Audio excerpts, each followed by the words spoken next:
De retour aux étés généraux, on écoute Kiss. Incroyable, hein? Ça paraît que le metteur en ondes boit de la bière. Donc, on est très content. Aujourd'hui, on reçoit M. Alain Vadeboncoeur, chef du service de médecine d'urgence de l'Institut de cardiologie de Montréal et professeur agréé à la faculté de médecine de l'Université de Montréal. Donc, il est bien connu, M. Vadeboncoeur était à Radio-Canada à l'émission Les Docteurs. Et il a publié, il y a près d'un an, le livre « Privé de soins contre la régression tranquille en santé » chez Lux Éditeur. Vous allez bien? Oui, ça va bien, toi? Ben oui, ça va très bien. On est content de vous recevoir. J'ai feuilleté votre livre. J'ai lu quand même des longs passages de votre livre qui est fort intéressant. Et ce qui est vraiment intéressant dans toute la question de la privatisation des soins de santé dont parle votre livre, ouais. C'est toute la question de l'engagement des médecins dans la société. Et vous semblez dire un peu que peut-être les médecins ont oublié qu'ils faisaient peut-être partie de la société, qui sont redevables aussi à cette société-là. Oui, parce qu'en fait, puis je pose souvent la question aux étudiants, pourquoi vous êtes ici? Puis souvent, ils répondent, tu sais, j'ai travaillé fort, j'ai eu des grosses notes, puis tout ça est très vrai. Mais ils oublient qu'ils sont dans une société qui a un système de santé, qui a un système d'éducation, qui les a beaucoup aidés à se rendre jusque-là.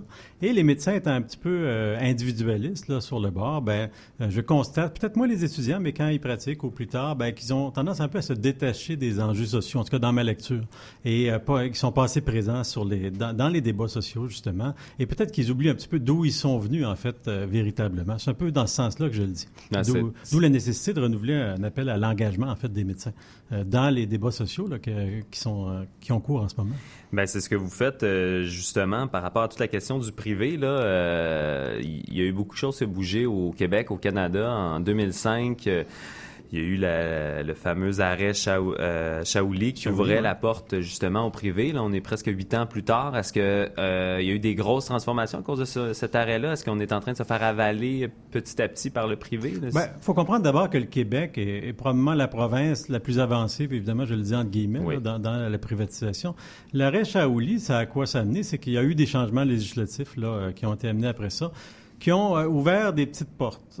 Pas nécessairement, je veux dire, le système n'a pas été bouleversé depuis ce temps-là, bien qu'il y ait des pressions là, dans ce sens-là, mais il y a eu des changements législatifs qui ont permis, par exemple, la création de ce qu'on appelle les CMS, les centres de médecine spécialisés, qui ouvrent la porte, par exemple, à réaliser des chirurgies, non seulement en dehors de l'hôpital, mais financées par des assurances privées. Honnêtement, la seule assurance privée qui existe actuellement pour des soins là, couverts normalement, c'est pour les chirurgies de la hanche, du genou et de la cataracte. Et honnêtement, il n'y a personne qui s'assure pour ça, apparemment, parce que c'est pas très vendeur. Mais ça ouvre la porte. Et ça pourrait s'élargir simplement par décret, si on veut, par un autre gouvernement éventuellement. Donc, il y a eu plusieurs petits changements comme ça qui font en sorte que c'est plus facile maintenant de faire de la médecine privée. Et par ailleurs, on sent un mouvement quand même qui commence des médecins vers une pratique qui est en dehors du régime public.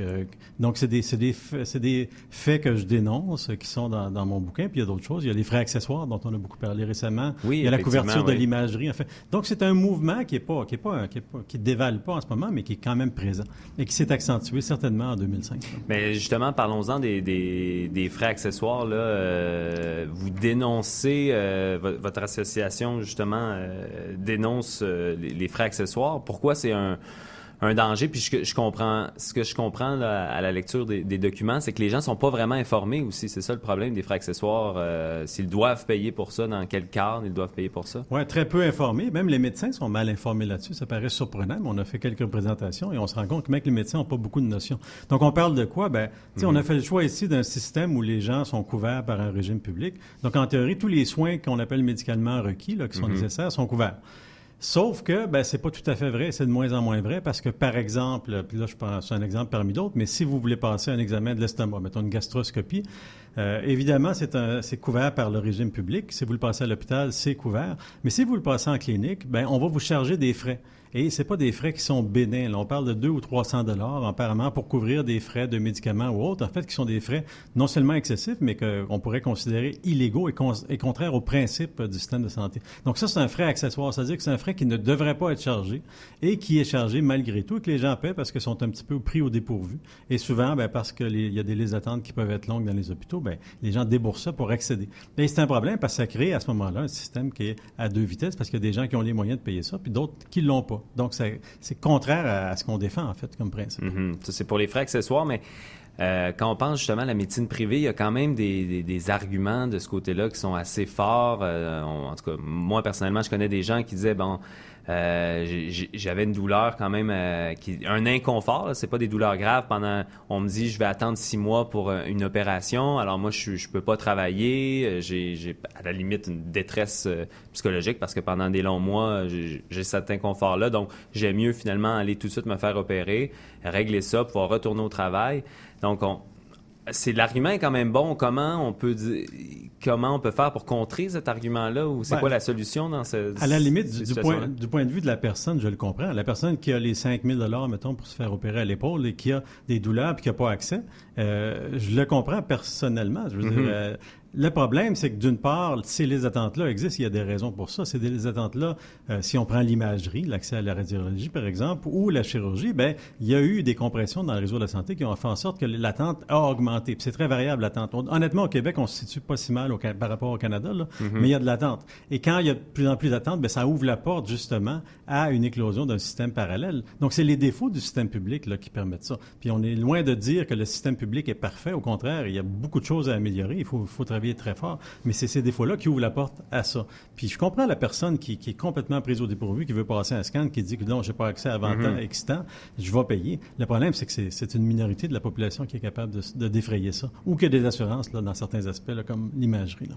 C'est ça. Puis dans votre livre aussi, vous dites finalement peut-être que on regarde juste les défauts du système public, aussi une espèce de sensationnalisme peut-être, en tout cas par rapport aux médias, mais finalement, les chiffres que vous apportez, puis j'étais assez étonné, c'est que le système de santé québécois fait très bonne figure. Si on regarde dans les systèmes mondiaux, là, par rapport à la CDE, tout ça, on a des bons scores quand même. En fait, c'est parce qu'on regarde à peu près juste les défauts, surtout quand on parle de médias, puis on parle des crises, puis c'est un peu normal. Les médias mettent le doigt sur ce qui va mal. Donc, les urgences, les délais dans les urgences, les délais d'accès ou la difficulté d'avoir accès à un médecin de famille. Ça, c'est des exemples très simples. Mais il y a un paquet de choses qui vont très, très bien dans le système. Tu sais, je veux dire, on est un système performant, qui fait de la très bonne médecine, qui a des très bons résultats, qui opère un très grand nombre de centaines de milliers de personnes à chaque année, et dans la majorité du temps, ça va très bien. Autrement dit, tout ça, on en parle très peu, et il y a eu des changements là-dedans, des améliorations, une augmentation des volumes, par exemple, en chirurgie cardiaque ou en un paquet de disciplines qui font en sorte que, oui, c'est vrai que ce système-là, on en voit les défauts surtout, mais il y a énormément de qualité aussi. Entre autres, c'est un système qui est extrêmement équitable, c'est un système qui permet, qui donne accès donc à l'ensemble des gens. Le problème, c'est souvent l'accès aux médecins de famille, l'accès à la chirurgie ou à l'imagerie. Puis ça, c'est des choses qui peuvent s'améliorer. On sait même comment. Le problème, c'est qu'on manque un peu de courage politique pour le faire, clairement. Bien, parlons-en, courage politique. Le Parti québécois a été élu, là, ça va faire bientôt 1 an. Dans votre livre, là, vous fustigez beaucoup le Parti libéral. Là. Est-ce que vous sentez, du côté du Parti québécois, qu'on s'en va dans une bonne direction? En fait, oui, puis juste quand même ramener, je dénonce aussi les coupures des années Bouchard là, par rapport au système de santé, c'est assez clair. C'est vrai que le régime libéral nous a amené des changements qui étaient plutôt défavorables. On sait que le ministre Hébert est très sensible à ces questions-là. En tout cas, il y avait déjà des positions très progressistes par rapport au système de santé avant de devenir ministre. Il a maintenu ses positions. Ce qu'on attend maintenant, c'est des actes. Parce qu'on l'a interpellé sur un paquet de dossiers, l'imagerie médicale, sur les frais accessoires. Et dans tous les cas, il est favorable à des positions donc de couverture plus large, mais encore est-il qu'il faut le faire. Et on a quand même un gouvernement qui a tendance plutôt à jouer serré au niveau des budgets actuellement. Donc c'est clair qu'on a un ministre qui est clairement favorable à ces idées-là. Un ministre, c'est toujours une partie d'un gouvernement, puis là, c'est là que le jeu se joue. Donc on attend toujours, bien que les paroles ont été plutôt positives depuis quelques mois. C'est ça. Le ministre, oui, mais il y a le ministre des Finances au-dessus de ça, le Conseil du Trésor. Qui est aussi présent dans la salle du Conseil des ministres, généralement, quand il y a des décisions qui se prennent, effectivement. Mais il reste que, ce qu'on attend, c'est des actes. Hein, c'est beau des paroles, mais s'il ne se passe rien d'ici 6 mois, 1 an, par rapport à des dossiers qui sont mûrs, là. Hein, la couverture de l'imagerie, de l'échographie, par exemple, c'est mûr, c'est négocié, c'est prêt, et c'est pas annoncé. Donc, on attend des annonces là-dessus. D'accord. Puis qu'est-ce qui arrive du côté des infirmières, là, les infirmières qui s'en vont du côté du privé? J'ai vu quand même récemment. Là. Je me souviens des publicités même qui invitaient les infirmières à avoir une meilleure qualité de vie. Donc, à aller du côté du secteur privé, est-ce que le Parti québécois veut un peu freiner ça aussi? Ou? Il y a eu, je pense que c'était même plutôt en 2012, parce qu'il y a toute la question des agences dans les hôpitaux. Par exemple, les infirmières qui travaillent pour des agences qui sont payées par donc le privé pour travailler dans l'hôpital, ce qui est un gros problème dans un hôpital. Là. Il y a eu des négociations et des ententes quand même collectives qui ont été favorables à diminuer ça, mais on est loin du compte.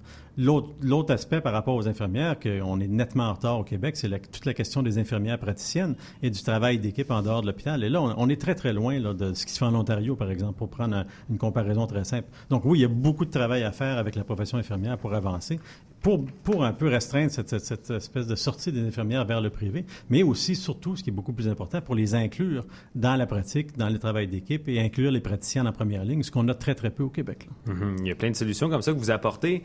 À vous lire, on se demande pourquoi vous ne vous lancez pas en politique?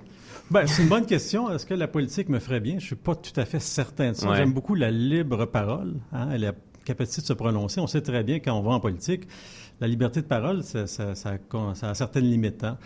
Mais c'est sûr que c'est aussi un lieu d'action. Donc, c'est clair que les défis d'un ministre de la Santé actuellement sont énormes, mais il peut agir. Et le ministre Hébert, absolument, est bien placé pour agir. Donc, pour ce qui est de la politique, on verra peut-être plus tard, mais pour l'instant, c'est pas mes choix. Donc, vous allez continuer de faire de la pression à l'extérieur?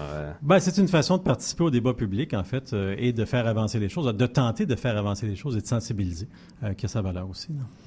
Ben, docteur Vadeboncoeur, je vous remercie beaucoup. Donc, on peut vous suivre parce que je sais que vous êtes très actif, là. Vous êtes président des médecins québécois pour le régime public. Ouais. Donc, évidemment, là...